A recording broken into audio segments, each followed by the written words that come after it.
Hola queridos amigos, les invitamos a un viaje no solo a otra época, sino al corazón mismo del amanecer de la humanidad, a las arenas movedizas del tiempo, donde nació una de las civilizaciones más influyentes y misteriosas de la historia. Bienvenidos a la antigua Sumeria. ¿Qué pasaría si les dijera que las grandes historias sobre la creación del hombre, el diluvio universal y los héroes que desafiaron a los dioses no nacieron en las páginas de los libros sagrados que conocen, sino milenios antes, bajo el sol abrasador de Mesopotamia? Hablaremos de un pueblo que, al parecer, surgió de la nada para regalar al mundo la escritura, las ciudades y las leyes. Pero su principal legado no es la piedra, sino los grandes mitos, en los que se esconde la impactante verdad sobre la relación de los dioses con los humanos. Nos sumergiremos en un mundo donde la humanidad fue creada con un único propósito, casi de esclavitud: servir a sus señores celestiales. Analizaremos cómo estos antiguos relatos sentaron las bases para las historias babilónicas, y más tarde, bíblicas, y finalmente, nos enfrentaremos al mayor enigma: los Anunnaki. ¿Fueron solo fruto de la imaginación, o los sumerios describieron a creadores reales y poderosos que vinieron de las estrellas? Prepárense, porque las respuestas que encontraremos en los textos antiguos podrían cambiar para siempre su visión de la historia. Así que pónganse cómodos, comenzamos. Los sumerios son un antiguo pueblo que en el tercer milenio antes de Cristo creó una de las primeras civilizaciones del mundo.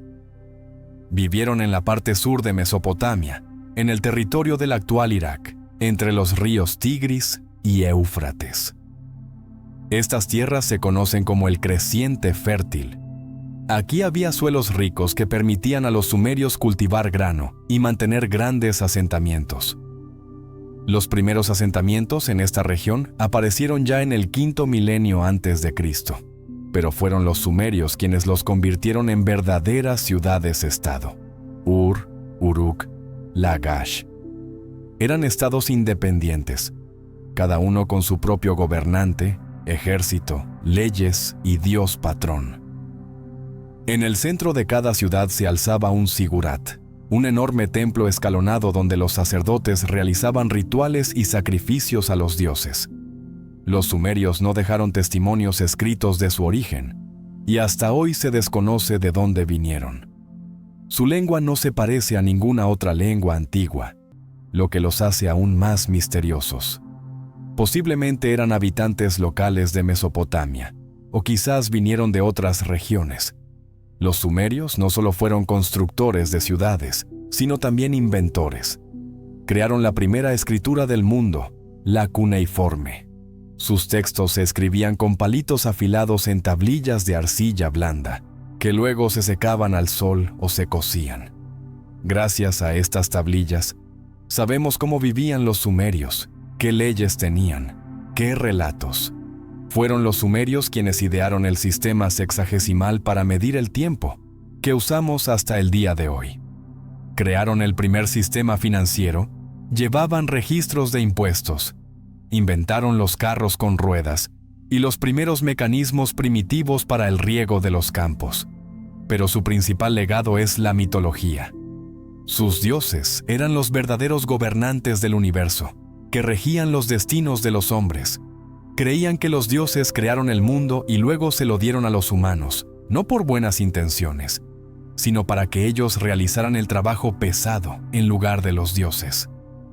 Los sumerios no solo crearon uno de los primeros mitos de la historia de la humanidad. Sus concepciones religiosas se convirtieron en la base de las creencias de los pueblos que los sucedieron. Tras la caída de la civilización sumeria, sus tierras fueron conquistadas por los acadios, babilonios y asirios. Adoptaron a los dioses sumerios, cambiaron sus imágenes, pero no olvidaron los mitos mismos. El dios babilónico Marduk, el dios principal del panteón, originalmente era solo uno de los dioses sumerios de segundo orden, pero más tarde lo convirtieron en el poderoso creador del mundo, desplazando a los dioses anteriores.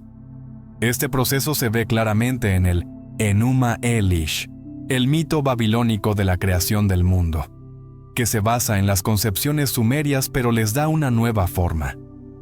En la religión asiria, los dioses se volvieron aún más belicosos.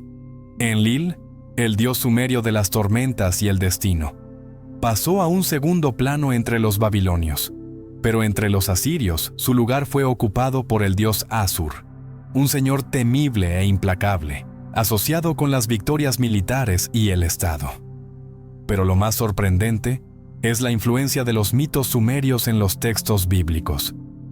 La historia del diluvio universal, descrita en el libro del Génesis, repite casi por completo la trama del mito sumerio de Ziusudra, quien sobrevivió a la gran inundación construyendo un arca. Esta misma trama pasó al Poema de Gilgamesh, donde el héroe principal se encuentra con Utnapishtim, un hombre que recibió la inmortalidad después de que los dioses decidieran destruir a la humanidad con un diluvio. La diferencia está solo en los detalles. En el Antiguo Testamento, el salvador de la gente fue Noé. En la versión babilónica es Utnapishtim, y en el original sumerio, Ziusudra. Incluso la idea del más allá en el antiguo Israel tiene ecos de las creencias sumerias. En la mitología sumeria, las almas de los muertos van a un reino subterráneo, donde habitan en una oscuridad polvorienta, y su destino depende de los ritos funerarios realizados por los vivos. Las concepciones judías posteriores sobre el Seol, un lugar sombrío a donde van todas las almas, se corresponden con el mundo de los muertos sumerio. Las imágenes bíblicas de los héroes también pueden tener sus raíces en los textos sumerios. Por ejemplo, Nimrod, el poderoso cazador y rey, a quien la Biblia asocia con la construcción de Babilonia, puede ser un eco de los gobernantes sumerios reales, o del mítico Gilgamesh, el gobernante de Uruk, quien, según la leyenda, realizó hazañas, se opuso a los dioses y buscó la inmortalidad. El conocimiento de los mitos sumerios no nos ha llegado a través de tradiciones orales o recuentos posteriores, sino gracias a una de las mayores revoluciones tecnológicas de la antigüedad, la invención de la escritura cuneiforme. Los sumerios fueron los primeros en la historia en registrar sus leyendas en tablillas de arcilla. Para ello, utilizaban una caña afilada con la que imprimían signos en la arcilla húmeda, tras lo cual las tablillas se secaban al sol o se cocían en un horno para preservar el texto. Esto permitió que los mitos sumerios sobrevivieran durante milenios. Los antiguos escribas no solo registraban textos religiosos, sino que también creaban bibliotecas enteras, proporcionando un depósito de conocimientos. Como resultado, muchas leyendas sumerias fueron reescritas por los babilonios y los asirios, lo que les ayudó a llegar hasta nuestros días. Una de las fuentes más importantes de la mitología sumeria fue la biblioteca de Asurbanipal, una grandiosa colección de tablillas cuneiformes encontrada en las ruinas del antiguo palacio de Nínive. En esta biblioteca se conservaban textos que relataban las tradiciones sumerias, pero ya en una interpretación babilónica. El texto más famoso de los sumerios es el Poema de Gilgamesh, el poema literario más antiguo, que narra las aventuras del rey de Uruk, su búsqueda de la inmortalidad y su encuentro con héroes del pasado. En él se habla del dios Enki, del diluvio, de la diosa Inanna, del reino de los muertos. Todo esto convierte al poema en la fuente más importante de la mitología sumeria. Para los sumerios, el mundo no surgió de la nada. No fue creado por la voluntad de una única deidad, como en religiones posteriores. Nació del caos, de fuerzas primordiales que existían mucho antes de la aparición de los dioses, la tierra e incluso el propio tiempo. Ante todo estaba el océano, un abismo infinito en el que no había ni luz ni tierra firme. En estas aguas dormía la energía primordial misma de la creación. Era un lugar donde nada había tomado forma todavía, pero ya se ocultaba la posibilidad de la existencia de todo. Al principio solo existía Apsu, el océano ilimitado de agua dulce. Era un ser primordial, la encarnación viviente del elemento caótico. Apsu contenía en sí mismo la fuerza de la que todo podía nacer, pero él mismo permanecía inmóvil e inmutable. En algún lugar más profundo se escondía un segundo abismo, Nun. Eran las oscuras aguas subterráneas, que los sumerios imaginaban como un lugar misterioso, oculto a los ojos de los mortales e incluso de los dioses. Más tarde, esta concepción se reflejaría en los mitos de Babilonia y posteriormente en las historias bíblicas sobre las aguas del abismo. En este estado de reposo eterno, en algún momento surgieron de estas aguas los primeros dioses. Su nacimiento no fue el resultado del designio de nadie, simplemente surgieron, como chispas del fuego. Entre ellos estaban An, la encarnación del cielo, y Ki, la esencia de la tierra. Aún no se habían separado el uno del otro, sino que eran un todo único, encerrado en el caos. Para que el mundo pudiera existir, el cielo y la tierra debían ser desgarrados y el caos puesto en orden. Cuando An y Ki, el cielo y la tierra se separaron, apareció el espacio, pero la tierra misma permaneció vacía y estéril. Era como un trozo de arcilla sin forma. Es aquí donde entra en acción una de las diosas más importantes de la mitología sumeria, Ninhursag. El nombre Ninhursag significa Señora de las Montañas, y en los textos antiguos se la describe como la gran creadora de paisajes. Fue ella quien moldeó las primeras colinas y elevaciones, separó la tierra del agua y creó los lugares por donde podían fluir los ríos. Fue su trabajo el que preparó el mundo para la aparición de la vida. Los sumerios no imaginaban la creación del mundo como un acto instantáneo, como en la tradición bíblica. Su cosmogonía se parece más a un oficio, un proceso largo que requiere fuerza y habilidad. Ninhursag transformó el caos en un espacio organizado, pero eso no fue suficiente. El mundo todavía estaba desordenado y estéril. Era necesario establecer un orden, crear una estructura para el universo, determinar quién gobernaría este mundo y cómo existiría. An, el dios del cielo, era infinito, frío y distante. Existía por encima de todo lo que es, era la fuente del poder divino, pero rara vez intervenía en los asuntos del mundo. Ki, la diosa de la tierra, era firme, fértil, llena de vida. Juntos formaban la base del universo, pero por ahora seguían siendo una sola entidad. Su separación no ocurrió por sí sola. Fue un acto de fuerza, un paso deliberado que acarreó consecuencias. Es aquí donde aparece un nuevo personaje importante en la mitología sumeria, Enlil.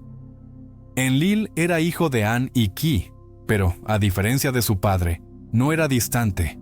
Era la fuerza del viento, las tormentas y el movimiento. Enlil no podía soportar la inmovilidad entre el cielo y la tierra. Rompió la conexión entre An y Ki, elevó el cielo y presionó la tierra hacia abajo. Este momento en la mitología sumeria se puede comparar con la separación de la luz y la oscuridad, el caos y el orden en los mitos de otras culturas. Enlil dio al mundo la posibilidad de existir tal como lo conocemos. Pero junto con la separación del universo comenzó la lucha por el poder.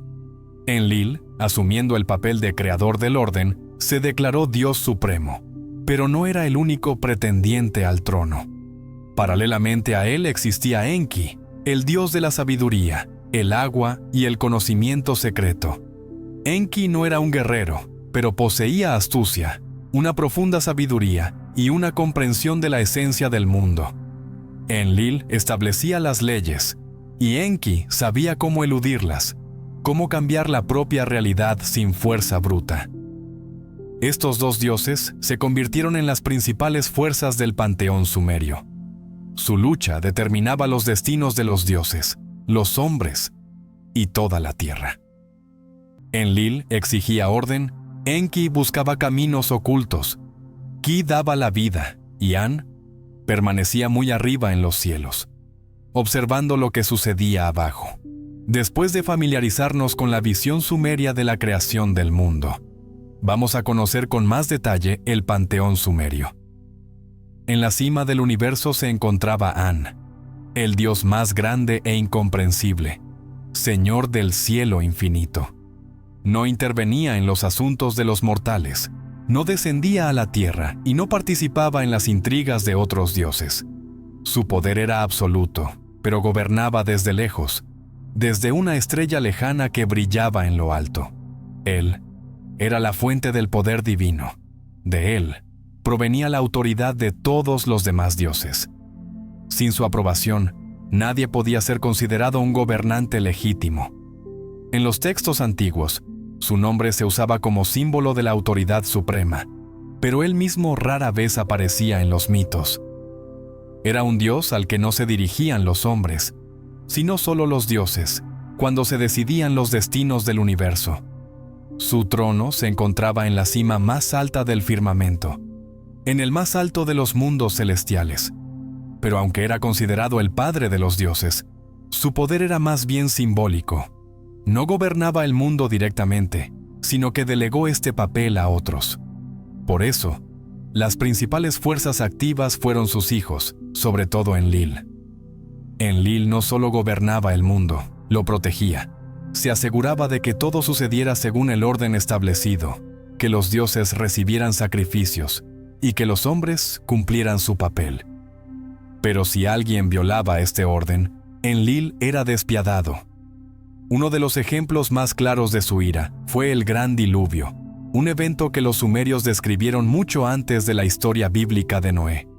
En este mito, Enlil decidió borrar a la humanidad de la faz de la tierra, pero no todos los dioses estuvieron de acuerdo con su decisión. En los mitos sumerios, los humanos no aparecieron como las criaturas amadas de los dioses, sino como sus sirvientes. Debían trabajar para los dioses, construir templos, ofrecer sacrificios, alabar a sus señores celestiales. Los humanos realizaban el trabajo pesado que antes tenían que hacer los propios dioses. Pero con el tiempo, su número creció, y con él aumentó el ruido que hacían. Los dioses sumerios eran reyes, y les molestaba que la tierra estuviera llena de los gritos, conversaciones y el bullicio de la gente. En uno de los mitos se dice que Enlil, enojado, se quejó a los otros dioses. La gente hace ruido, sus voces me impiden dormir. Y entonces decidió destruirlos de una vez por todas. Convenció a los otros dioses de que la humanidad era demasiado inquieta y que debía ser borrada de la faz de la tierra. Entonces los dioses decidieron enviar un gran diluvio sobre la tierra, que engulliría las ciudades, destruiría las cosechas, ahogaría al ganado y arrasaría toda la civilización. Pero no todos los dioses estuvieron de acuerdo con esta decisión. Enki, el dios del agua y la sabiduría, era amigo de los hombres. No quería su perdición, pero no podía oponerse abiertamente a Enlil, así que actuó de otra manera. Enki eligió a un hombre, el justo rey Ziusudra, que es el prototipo de Noé. Se le apareció en un sueño y le advirtió de la catástrofe que se avecinaba. Destruye tu casa y construye un barco. Lleva contigo las semillas de todas las plantas y todos los animales que hay en la tierra. Cuando llegue el diluvio, salvarás la vida. Ziusudra siguió el consejo y construyó un barco enorme. Cuando comenzó el diluvio, las aguas brotaron de los cielos e inundaron toda la tierra. El mito cuenta que el diluvio duró 7 días y 7 noches. Las olas eran tan altas que incluso las cimas de los zigurats desaparecieron bajo el agua. La gente se ahogaba, las ciudades se destruían, y parecía que todo ser vivo había perecido. Cuando Ziusudra soltó un pájaro para ver si ya se podía salir a tierra firme, y éste no regresó, comprendió que la tierra había vuelto a emerger de las aguas. Pero cuando Enlil se enteró de que alguien había sobrevivido, se enfureció.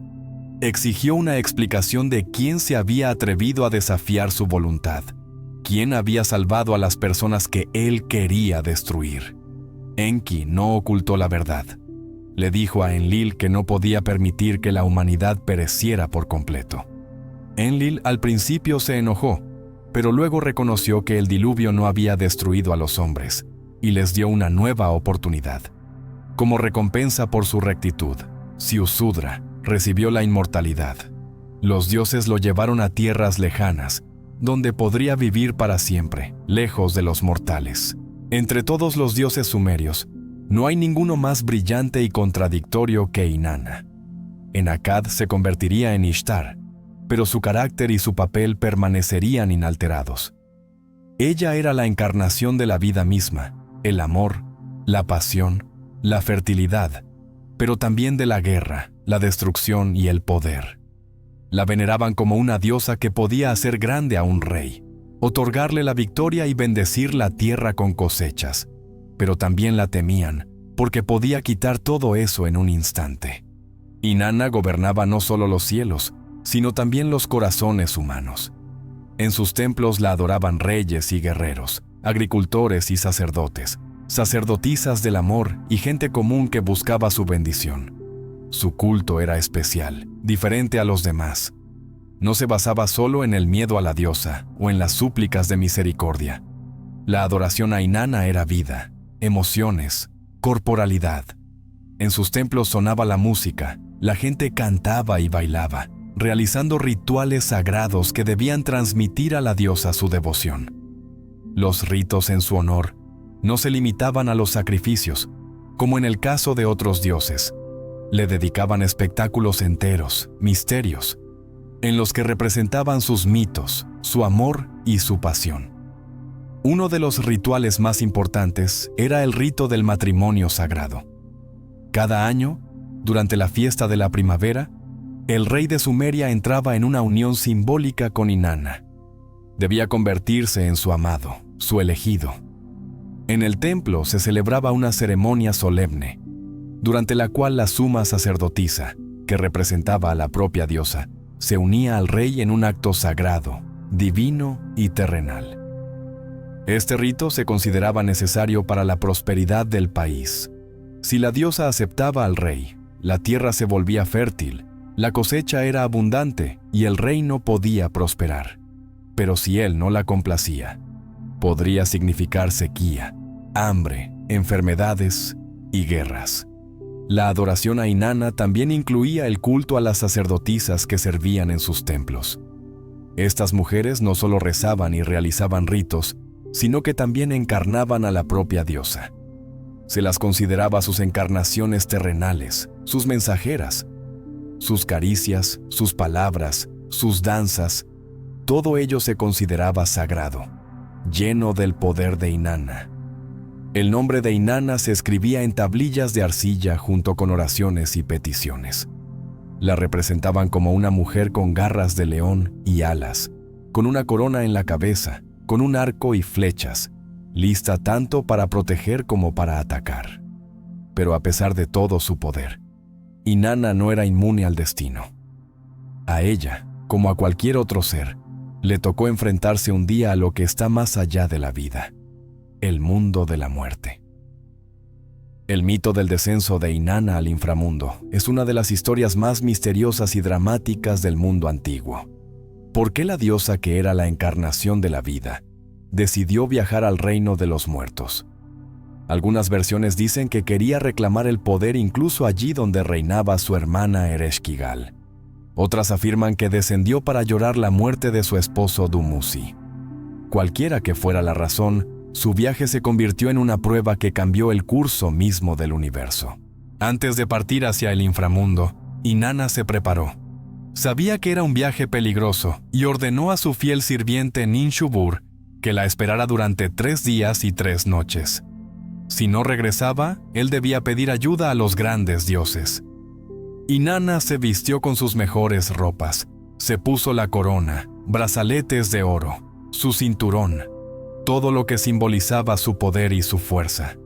Estaba lista para presentarse ante la Señora de los Muertos en toda su divina majestad. Pero cuando se acercó a las puertas del inframundo y exigió que la dejaran entrar, el guardián de las puertas dudó. Transmitió su petición a Ereshkigal, y ésta, sonriendo, aceptó, pero con una condición. Inanna debía entrar como entran todos los muertos, dejando su poder tras las puertas. En cada una de las 7 puertas del inframundo, le quitaron un objeto. Su corona quedó en la primera puerta, su cetro en la segunda. Sus joyas, su ropa y su protección mágica, todo le fue arrebatado hasta que, al pasar la última puerta, quedó completamente desnuda ante su hermana Ereshkigal. No tuvo ni una pizca de misericordia. Condenó a Inanna y ordenó que la mataran. El cuerpo de Inanna fue colgado en un gancho, dejándola en la oscuridad. En la tierra, mientras tanto, comenzó el caos. Sin Inanna, la vida empezó a apagarse. Sin ella no florecían las plantas, no corrían los ríos, no nacían los niños. Ninshubur esperó 3 días y 3 noches, y luego fue a ver a los dioses, pidiéndoles ayuda.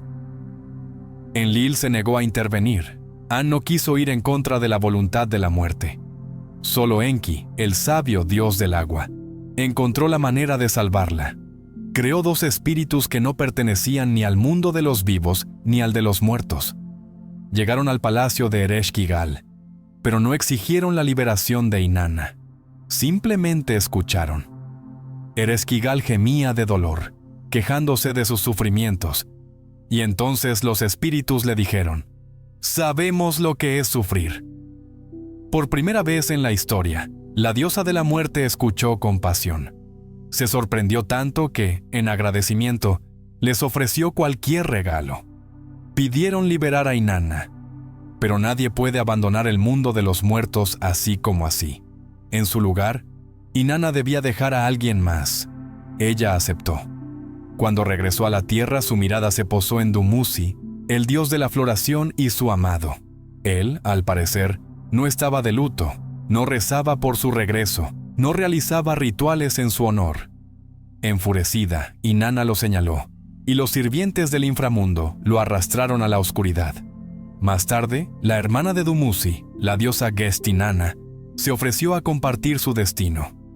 Al final, él pasaba medio año en el inframundo y luego regresaba a la tierra, simbolizando el cambio de las estaciones.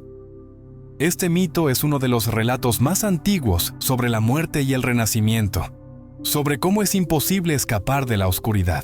Cuando el sol se levantaba sobre las ciudades sumerias, no solo comenzaba un nuevo día, sino que la mirada del dios Utu regresaba a la tierra. Él era la encarnación de la luz, el orden, la verdad. Su rostro brillante ahuyentaba la oscuridad e iluminaba todas las acciones de los hombres. Utu gobernaba el sol y la justicia. Cuando ascendía al firmamento, sus rayos penetraban en los rincones más oscuros de las ciudades, en los profundos desfiladeros, en las casas cerradas. Lo veía todo: el comerciante honesto o el embustero, el gobernante sabio o el déspota. Nadie podía esconderse de su mirada omnividente. Los sumerios creían que era Utu quien juzgaba a los hombres. No repartía misericordia como Inanna, ni desataba la ira como Enlil. Su poder residía en la justicia. A quien actuaba con honestidad, lo protegía, y a quien vivía en la mentira, lo desenmascaraba. En su honor se ofrecían sacrificios en los templos, se pedía protección en los tribunales, se rogaba por un resultado justo en las batallas. Pero Utu no era solo un juez, era un caminante, un viajero que cada día realizaba su gran travesía celestial. Por la mañana salía por las puertas celestiales y comenzaba su camino por el cielo, iluminando el mundo, y por la tarde descendía tras el horizonte para atravesar el inframundo durante la noche. Por eso también era un guía de almas, aquel que podía iluminar el camino a los muertos, protegiéndolos de los horrores de la oscuridad. Con él se asocian mitos sobre batallas con demonios y la ayuda a héroes. Una vez fue él quien ayudó a Gilgamesh, el gran rey de Uruk, otorgándole un arma capaz de derrotar al monstruoso Humbaba.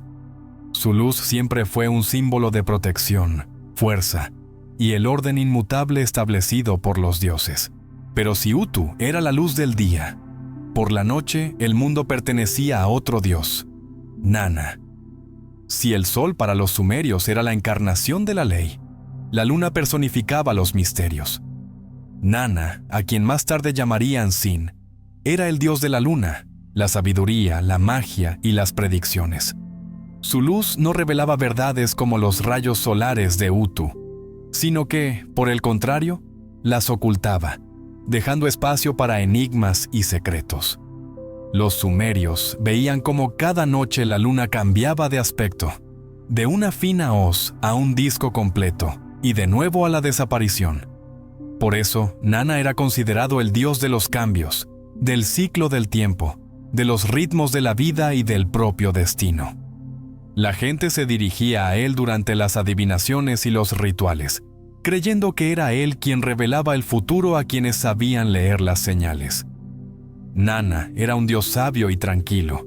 No intervenía en los asuntos de los hombres tan activamente, pero sus sacerdotes eran los mejores astrónomos y adivinos de Sumeria. Estudiaban las fases de la luna, calculaban el tiempo de las siembras, las batallas y las guerras. La noche, cuando la oscuridad cubría la tierra, era el reino de Nana, donde él florecía. Viajaba por el cielo en su barca celestial, gobernando el curso del tiempo, el cambio de las mareas. Sus principales centros de culto eran las ciudades de Ur y Harrán, donde se erigían majestuosos templos en los que los sacerdotes registraban predicciones en tablillas de arcilla. Nana era considerado el padre de dos grandes dioses, el solar, Utu, y la guerrera Inanna. En los mitos se dice que les transmitió su sabiduría. Utu recibió la capacidad de ver la verdad, e Inanna, el poder de la autoridad. Pero tras la luz de la luna siempre se esconde la oscuridad. Como dios de la noche, Nana también estaba asociado con el mundo del más allá, con los sueños, los presagios y el conocimiento secreto. Era a él a quien le ofrecían sacrificios los magos, los astrólogos y los gobernantes que buscaban respuestas en las sombras de la noche. Cuando el sol se levantaba, su luz podía iluminar la verdad, pero cuando se ponía, en la luz de la luna se ocultaban las respuestas. Entre los majestuosos dioses del panteón sumerio, existían también aquellos cuyo reino estaba más allá de la vida: Nergal y Ereshkigal, el rey y la reina del inframundo. Ellos gobernaban la tierra de las sombras, un mundo del que nadie regresaba. El reino de Ereshkigal estaba lleno de una oscuridad eterna. Aquí no había ni alegría ni esperanza. Era un mundo donde las almas de los muertos vagaban en el polvo y el olvido. El inframundo sumerio se llamaba Kur. Se encontraba en las profundidades de la tierra, tras 7 puertas que conducían a la oscuridad eterna. Las almas de los difuntos llegaban allí y permanecían para siempre. Quien pisaba Kur una vez, perdía todo lo que lo hacía humano. Aquí no existía la alegría. No había ni luz ni sonidos. Las almas de los muertos se alimentaban de polvo y barro, sin conocer el alivio del hambre. La entrada al inframundo estaba custodiada por terribles demonios gallo, que atrapaban a cualquiera que intentara escapar. Ni siquiera los dioses podían salir de este lugar sin más, como lo demuestra el mito del descenso de Inanna, cuando tuvo que buscar un sustituto para abandonar el mundo de los muertos. Pero, a pesar del horror de este lugar, no era un infierno. La gente no sufría por sus pecados, simplemente dejaban de ser. Su memoria se borraba, se convertían en sombras de su pasado, existiendo en una monotonía eterna. Solo aquellos que recibían ofrendas de sus parientes vivos, pan, agua, aceite y ropa, podían conservar una pequeña sombra de su vida anterior. Si se olvidaban de ellos, desaparecían por completo, perdiéndose en la oscuridad insondable. A diferencia de Inanna, la diosa de la pasión y la fuerza, Ereshkigal era inmóvil e inmutable, como la propia muerte. Se sabe poco de su pasado, pero en los mitos sumerios se decía que una vez fue secuestrada y encerrada en Kur. Desde ese momento, se convirtió en su única y eterna gobernante. Nadie podía desafiarla, ni siquiera los dioses más poderosos. Su palacio se encontraba en las profundidades del inframundo, rodeado de demonios y espíritus de los muertos. Aquí se sentaba en su trono, recibiendo las almas de los difuntos y observando su desvaída existencia. ¿No era cruel? pero nadie esperaba misericordia de ella. Su poder residía en lo inevitable. Era la muerte misma, que no podía ser aplacada ni engañada. Pero incluso la reina de los muertos tenía su propia tragedia. Vivía en completa soledad.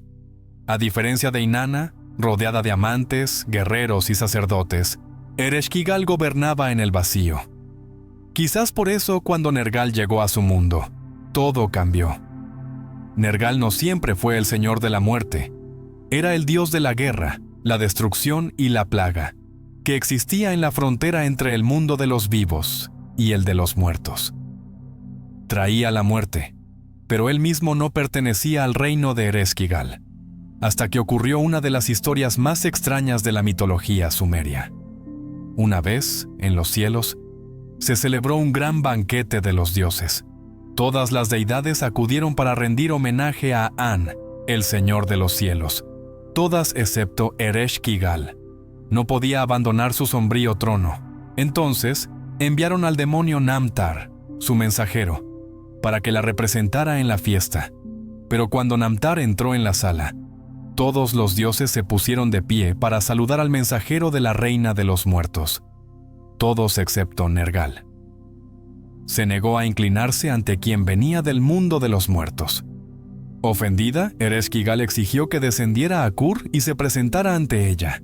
Cuando descendió a Kur, ante él apareció Ereshkigal, poderosa, fría pero hermosa en su sombría fuerza.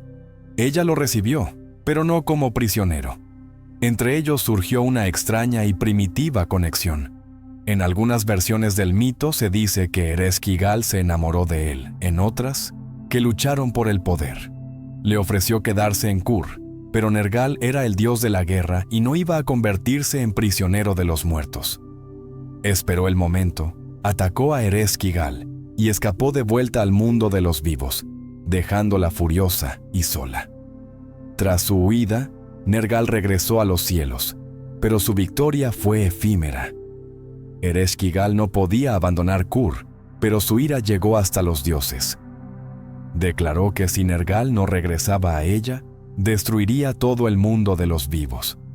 Los dioses se asustaron. No podían permitir que Kur devorara el mundo entero, así que ordenaron a Nergal que regresara, pero esta vez no vino como prisionero, sino como conquistador. Nergal descendió de nuevo al inframundo, pero ahora no pidió perdón. Entró en la sala del trono de Ereshkigal con las armas en la mano, derribó las puertas de Kur y mató a sus guardianes. Cuando llegó hasta ella, los mitos dicen que la agarró por el pelo, la arrojó del trono y se preparó para matarla. Pero en ese momento, Ereshkigal lloró. No suplicó piedad, sino que dijo que lo único que quería era no estar sola. Había reinado sola en Kur, mientras los otros dioses disfrutaban del mundo de los vivos. Ahora había encontrado a alguien que podía ser su igual. Nergal la miró y, en lugar de matarla, la besó. Comprendió que la muerte no puede ser vencida, solo se puede hacer una alianza con ella. Así se convirtió en el rey del inframundo junto a Ereshkigal. Ya no podía regresar al mundo de los vivos. Ahora no era solo el dios de la guerra, sino también el dios de la muerte. Los sumerios temían a Kur, pero también intentaban aplacar a sus señores. En los templos se ofrecían sacrificios no solo a los dioses de la vida, sino también a Nergal, para que no enviara enfermedades y destrucción, y a Ereshkigal, para que no se llevara las almas demasiado pronto. Los rituales conmemorativos desempeñaban un papel importante. Los parientes llevaban ofrendas a los espíritus de los difuntos para que no pasaran hambre en el inframundo. Cuanto más respeto recibía un alma de sus descendientes, mejor le iba en Kur. Reyes, sacerdotes y magos intentaban predecir cómo evitar una muerte prematura.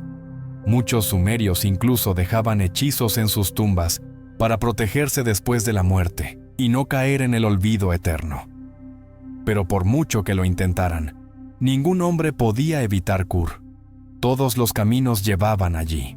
Ahora que hemos conocido a los dioses de los sumerios, pasemos al tema más misterioso de la mitología sumeria, es decir, a los Anunnaki.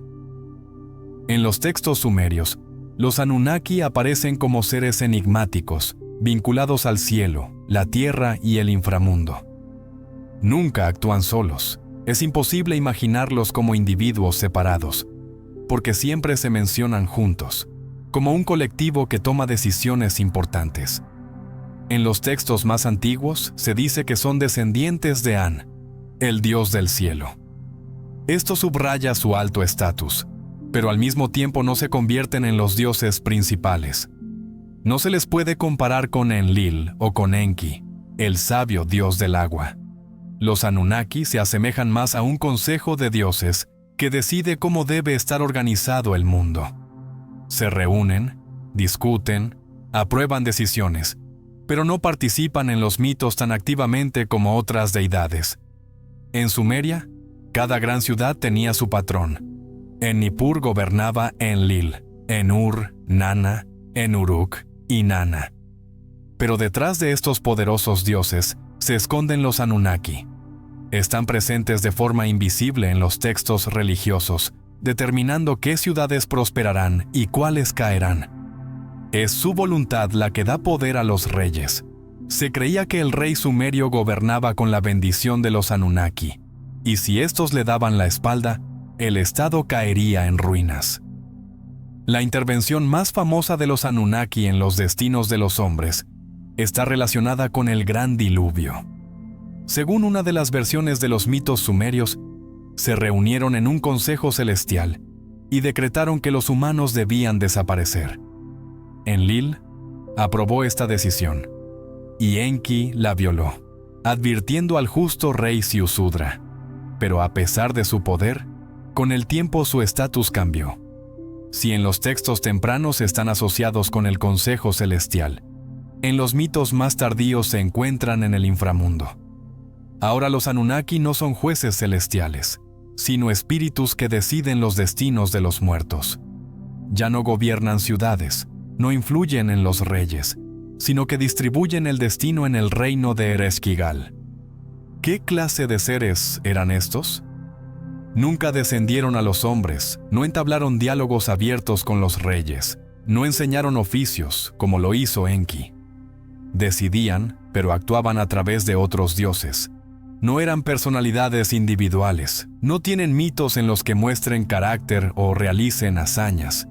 Son jueces, fuerzas que estaban detrás de los grandes acontecimientos, pero que no intervenían directamente. Crearon el mundo y luego se retiraron a la sombra, dejando gobernar a dioses más activos. Si los sumerios creían que los dioses eran movidos por pasiones, amor, ira, los Anunnaki estaban desprovistos de estas emociones. Eran la ley, que no se puede ver, pero que lo gobierna todo. Podían elevar una ciudad hasta los cielos, y luego borrarla de la faz de la tierra. Seguían su destino. La gente no podía dirigirse directamente a los Anunnaki. De eso se encargaban los sacerdotes, que servían de nexo entre el mundo de los mortales y los celestiales.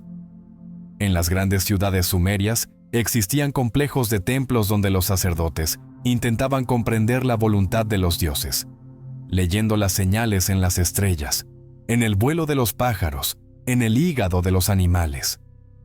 Todo esto era parte de un sistema mediante el cual se podía averiguar si los Anunnaki estaban contentos con cómo estaba organizado el mundo. En la tradición sumeria, los Anunnaki se mencionan a menudo en textos relacionados con los sacrificios. La gente ofrecía pan, vino, aceite, ganado. Esto era para los dioses, pero también para que el mundo se mantuviera en equilibrio. La gente de la civilización sumeria no veía a los Anunnaki, pero sabían que su presencia lo determinaba todo. No guerreaban, no se metían en historias de amor, no construían ciudades, pero decidían cuáles de ellas se mantendrían en pie y cuáles caerían. Los Anunnaki eran los dioses del orden y la inevitabilidad, las fuerzas que están detrás del escenario de la historia, mientras que a la gente solo le quedaba observar el mundo e intentar, a través de sacrificios y rituales, ganarse su favor. En las últimas décadas, los Anunnaki se han convertido no solo en antiguas deidades de los sumerios, sino también en héroes de numerosas teorías pseudocientíficas que los relacionan con extraterrestres, civilizaciones antiguas e incluso experimentos de ingeniería genética. Se dice que llegaron de un planeta lejano, crearon a los humanos en un laboratorio y los utilizaron como trabajadores. Pero, ¿realmente creían los sumerios en tal cosa y hasta qué punto estas hipótesis se corresponden con la historia real? Todas las teorías modernas sobre los Anunnaki extraterrestres no se originan en los textos sumerios, sino en interpretaciones hechas en el siglo XX. Y el principal divulgador de estas ideas fue Zecharia Sitchin. En el año 1976, el escritor estadounidense Zecharia Sitchin publicó el libro El 12º planeta, que revolucionó la concepción de los dioses sumerios. Seguramente se preguntarán, ¿por qué 12? Porque como planetas también consideró el Sol y la Luna. Según su versión, los Anunnaki no eran deidades, sino seres extraterrestres que llegaron a la Tierra desde el misterioso planeta Nibiru. Afirmaba que este planeta se mueve en una órbita alargada y aparece en el sistema solar una vez cada 3.600 años. Cuando los Anunnaki llegaron a la Tierra, descubrieron ricos yacimientos de oro, que les era vitalmente necesario. Según Sitchin, utilizaban el oro para crear una atmósfera protectora en su planeta moribundo. Pero la explotación de los yacimientos resultó ser una tarea difícil. Entonces, los Anunnaki decidieron crear esclavos que extrajeran para ellos este valioso metal.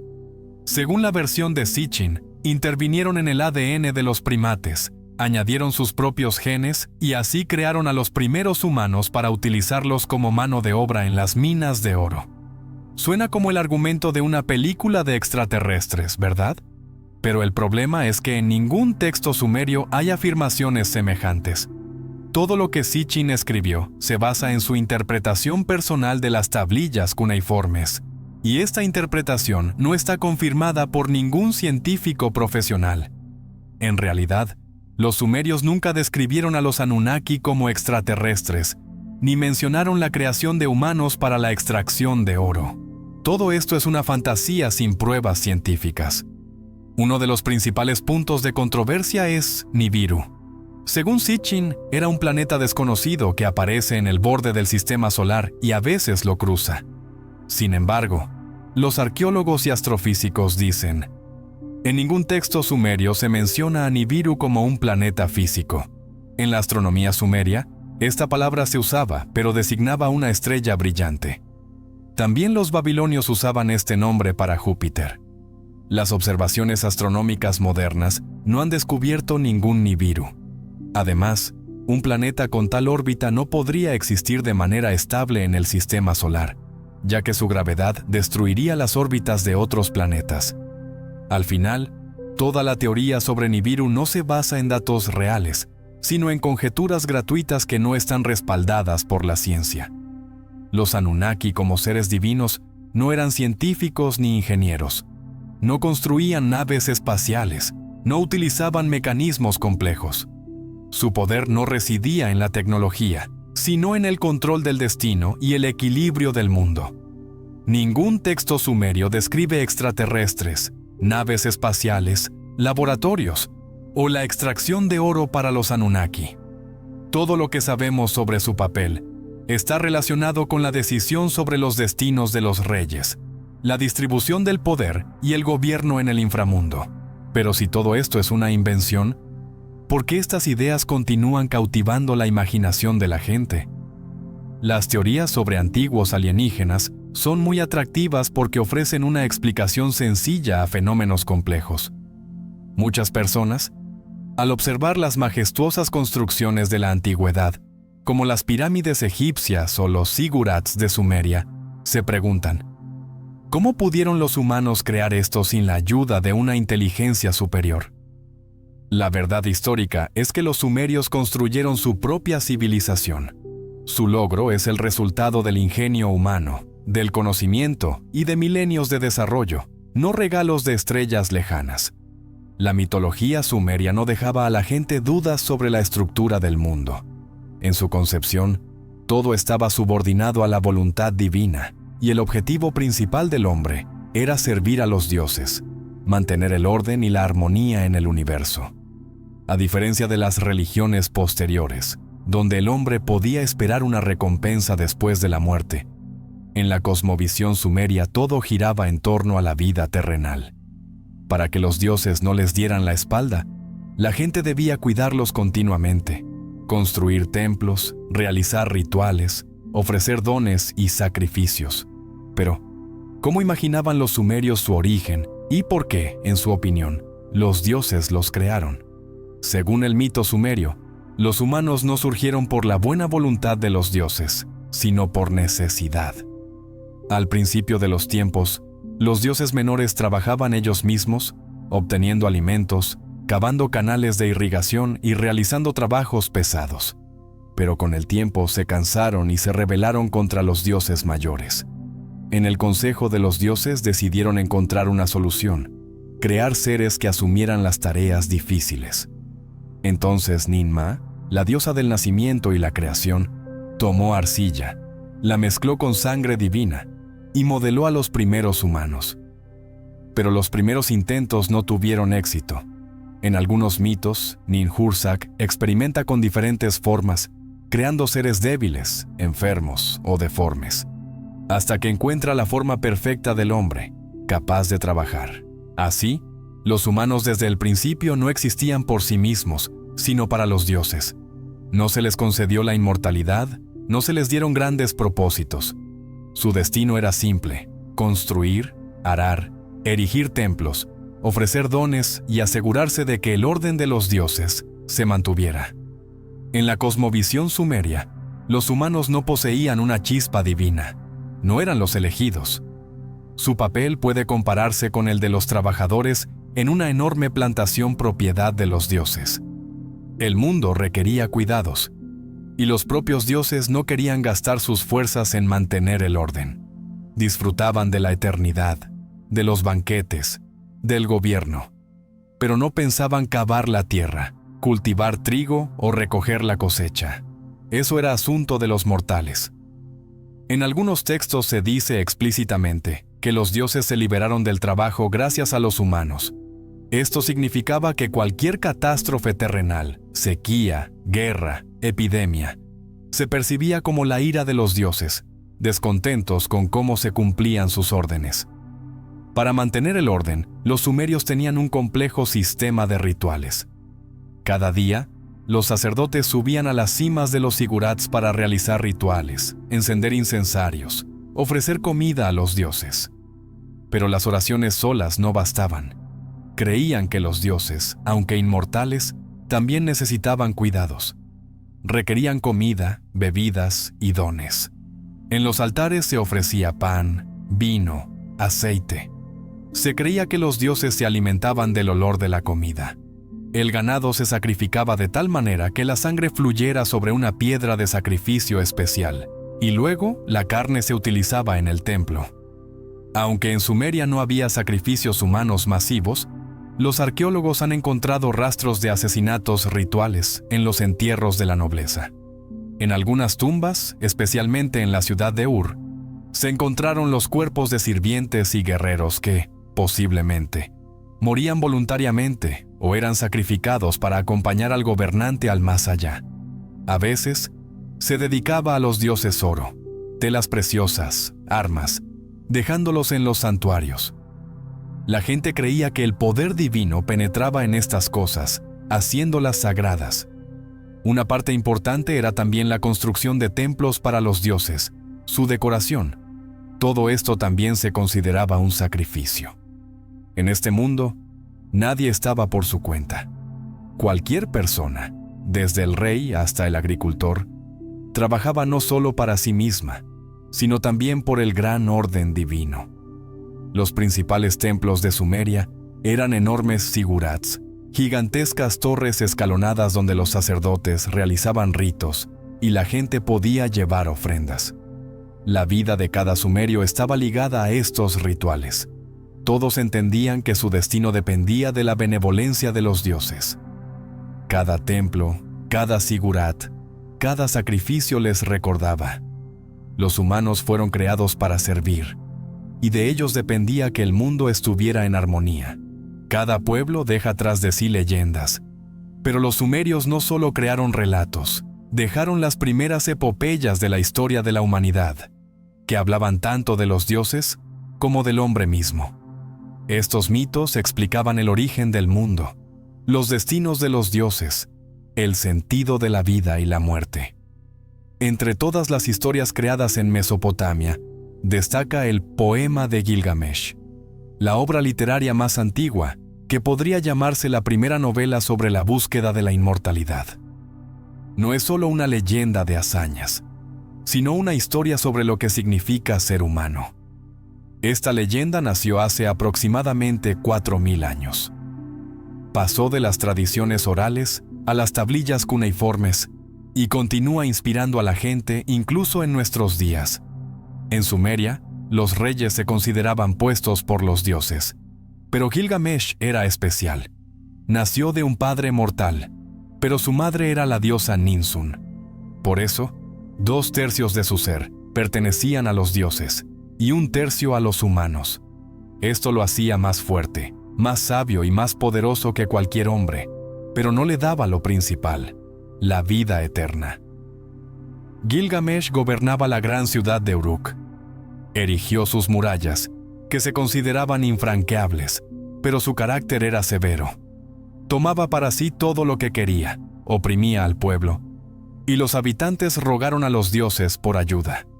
Los dioses los escucharon y decidieron que Gilgamesh necesitaba un oponente igual a él. Los dioses crearon a Enkidu, un hombre salvaje que vivía entre las bestias en las estepas. Bebía agua de los ríos, se alimentaba de hierba y no conocía las preocupaciones humanas. Los animales lo consideraban uno de los suyos, pero el destino dispuso otra cosa. Shamhat, una sacerdotisa del amor de la diosa Ishtar, fue a él y le mostró lo que significa ser humano. Bebió vino, comió pan, conoció las alegrías del amor. Después de eso, los animales le dieron la espalda. Se convirtió en otro. Se convirtió en un hombre. Llegó a Uruk, y Gilgamesh lo recibió como a un enemigo. Se enzarzaron en una lucha feroz. Sus golpes sacudían la ciudad, pero ninguno podía vencer al otro. En el momento en que podrían haberse matado, de repente comprendieron que se habían convertido en hermanos. Desde ese día fueron inseparables. Su amistad fue el comienzo de grandes hazañas. Gilgamesh anhelaba la gloria eterna. Quería que su nombre fuera recordado por siglos. Para ello, decidió hacer algo increíble: ir al bosque de cedros, donde vivía el terrible gigante Humbaba, que custodiaba los árboles sagrados. Emprendieron un largo viaje, superando muchos días y noches, hasta que llegaron al bosque. Humbaba era una criatura gigantesca, dotada de 7 auras de terror. Pero a Gilgamesh le ayudó el dios del sol, Utu. Cegó a Humbaba, y entonces los héroes se lanzaron a la batalla. Con gran furia, hirieron al gigante y lo mataron. Antes de morir, Humbaba los maldijo. Dijo que por sus actos, uno de ellos moriría antes de poder disfrutar de la victoria. Gilgamesh no le dio importancia, se regocijaba, pero el destino ya le estaba preparando un golpe. Tras la victoria, Gilgamesh fue notado por la diosa Ishtar. Le propuso convertirse en su esposo, prometiéndole poder, riqueza y protección. Pero Gilgamesh se negó. Sabía que su amor era una maldición. Cada uno de sus amantes se volvía desdichado. Convertía a los hombres en animales, les enviaba calamidades. Ofendida, la diosa recurrió a los dioses. Pidió a su padre An y al gran Enlil que lo castigaran. Entonces, sobre Uruk fue enviado el toro del cielo, un monstruo que ningún mortal podía vencer. Pero Gilgamesh y Enkidu volvieron a salir victoriosos. Mataron al toro, arrojaron su cadáver ante los dioses. Pero esa fue la última victoria. Los dioses decidieron que alguien debía pagar por ello y dictaron su sentencia. Enkidu debía morir. Gilgamesh no podía creerlo. Su amigo enfermó. Su cuerpo se debilitaba cada día. Antes de morir, tuvo sueños extraños sobre el más allá, un lugar frío y sombrío donde los muertos vagan en las sombras. Gilgamesh comprendió por primera vez el horror de la muerte, y entonces partió en busca de la inmortalidad. Abandonó su ciudad y se dirigió al confín de la tierra, donde vivía Utnapishtim, el único hombre que sobrevivió al gran diluvio y recibió la vida eterna. El camino fue duro. Gilgamesh atravesó la tierra de la oscuridad eterna. Se encontró con la diosa Siduri, quien le dijo: «Eres un hombre, disfruta de la vida, olvídate de la inmortalidad». Pero él no escuchó. Cruzó las aguas de la muerte, llegó a la morada de Utnapishtim y preguntó: «¿Cómo puedo volverme inmortal?». Pero la respuesta fue severa: «El hombre no puede vivir para siempre, solo los dioses son inmortales». A Gilgamesh le ofrecieron una prueba: no dormir durante 6 días y 7 noches. Si podía vencer al sueño, podría vencer a la muerte. Pero apenas aceptó, se durmió de inmediato. Ni siquiera se dio cuenta de cómo perdió su oportunidad. Como recompensa por su perseverancia, le permitieron tomar la flor de la inmortalidad, que crecía en el fondo del mar. La consiguió y decidió no usarla él mismo, sino llevarla a Uruk y compartirla con el pueblo. Pero cuando se detuvo junto a una fuente de agua, una serpiente le robó la flor, mudó la piel y desapareció. Así, la inmortalidad se escapó para siempre de las manos de los hombres. Gilgamesh regresó a Uruk. Ya no era el mismo. Comprendió: no es la inmortalidad lo que hace grande a un hombre, sino sus obras. Miró las murallas de su ciudad y se dio cuenta. Son estas murallas las que sobrevivirán a los siglos. Son ellas las que quedarán después de él. Gilgamesh ya no buscaba la inmortalidad. Comprendió que la verdadera inmortalidad es el recuerdo que queda de una persona. Los sumerios desaparecieron hace miles de años. Sus ciudades se convirtieron en ruinas y su lengua dejó de oírse. Pero su mitología no desapareció sin dejar rastro. Sentó las bases de los mitos babilónicos, influyó en la Biblia, dejó su huella en las leyendas antiguas. Incluso hoy en día encontramos sus motivos en libros, películas y juegos. Aunque la gente puede no saber sobre los sumerios, sus ideas continúan vivas. El legado cultural sumerio se convirtió en la base para Babilonia y los asirios. En lugar de rechazar las antiguas deidades, Babilonia las reinterpretó, convirtiéndolas en parte de su religión. Así, Enlil se convirtió en Elil, An en Anu, Inanna en Ishtar y Enki en Ea. Sus caracteres cambiaron ligeramente, pero la esencia siguió siendo la misma. Sin embargo, lo más importante no fue simplemente la conservación de los dioses, sino la reescritura de los mitos clave. Uno de ellos es la historia de la creación del mundo, que originalmente pertenecía a los sumerios, pero que en Babilonia se convirtió en un nuevo mito, el Enuma Elish. En los textos sumerios, el orden divino surgía del caos primordial. Los babilonios desarrollaron esta idea.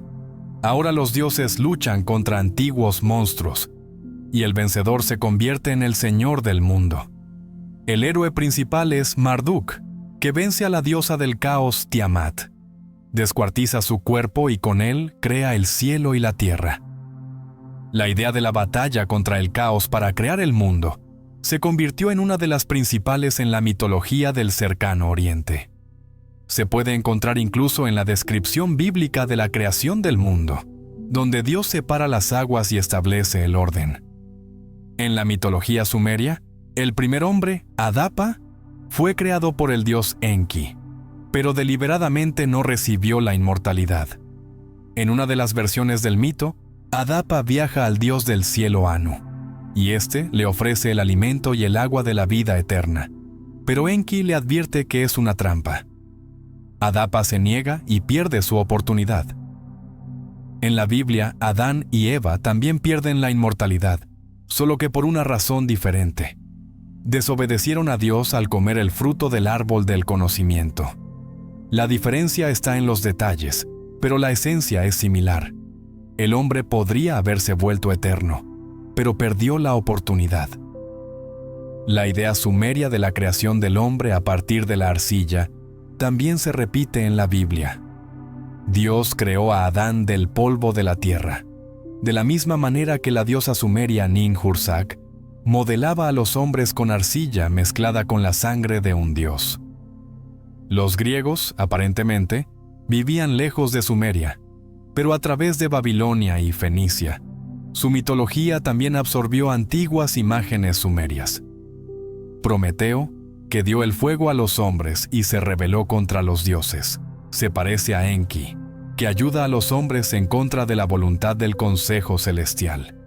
Heracles, que realiza hazañas, recuerda a Gilgamesh, que se enfrentó a los dioses y dejó su huella en la historia. Odiseo, que viaja por los mares y desciende al inframundo, repite el camino de Gilgamesh, que buscaba la vida eterna. Incluso el tártaro griego, a donde van los pecadores, se parece al Kur sumerio, un sombrío reino de sombras donde las almas de los muertos se alimentan de polvo. Nuestro viaje por el mundo de los sumerios llega a su fin, y regresamos de las profundidades del tiempo, donde en tablillas de arcilla se escribió la primera historia de la humanidad. Hemos visto una civilización que miraba a las estrellas, pero creía que su destino era servir en la tierra. Hemos tocado un mundo donde los dioses eran caprichosos como los hombres, y los hombres anhelaban la inmortalidad como los dioses. Desde el diluvio universal de Enlil hasta el autosacrificio de Inanna, desde la sabiduría de Enki hasta la búsqueda desesperada de Gilgamesh, nos hemos convencido de que sus mitos no son solo cuentos antiguos. Son el primer intento de la humanidad por responder a las preguntas eternas. ¿Quiénes somos? ¿Para qué estamos aquí? ¿Y qué nos espera más allá de la vida? Las ciudades sumerias hace tiempo que se convirtieron en polvo, y su lengua enmudeció. Pero el eco de sus voces resuena en los mitos de Babilonia, en las tradiciones bíblicas e incluso en las leyendas de la antigua Grecia. Nos enseñaron que la verdadera inmortalidad no es la vida eterna, sino el recuerdo dejado a través de los siglos. Y aunque el misterio de los Anunnaki permanezca sin resolver, quizás la lección principal de los sumerios es que cada civilización es mortal, pero sus historias pueden vivir para siempre.